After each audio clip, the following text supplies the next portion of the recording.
So in this video, I am going to show you how to fix the power surge on the USB port error in Windows 11 or 10. This error usually occurs when a connected USB device draws more power than the port can handle.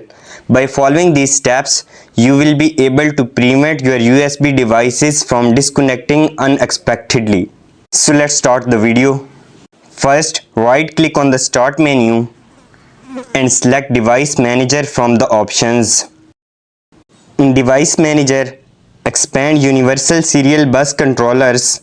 Select the first controller, right click on it and choose Properties. In the Property window, navigate to the Power Management tab.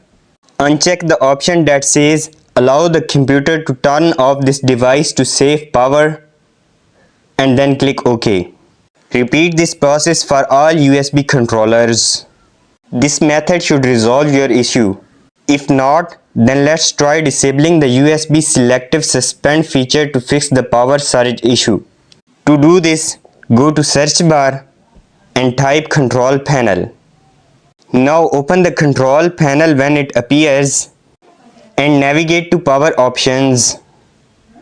Next, click on Change Plan Settings for your current power plan. Then select Change Advanced Power Settings.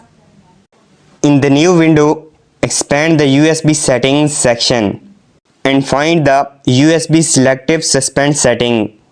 Click on both options and select them to disabled. Click Apply and then OK to save the changes. Don't forget to do this for both options. Additionally, update your USB drivers to prevent any other USB issues. These methods should help resolve the power surge problem and keep your USB devices running smoothly.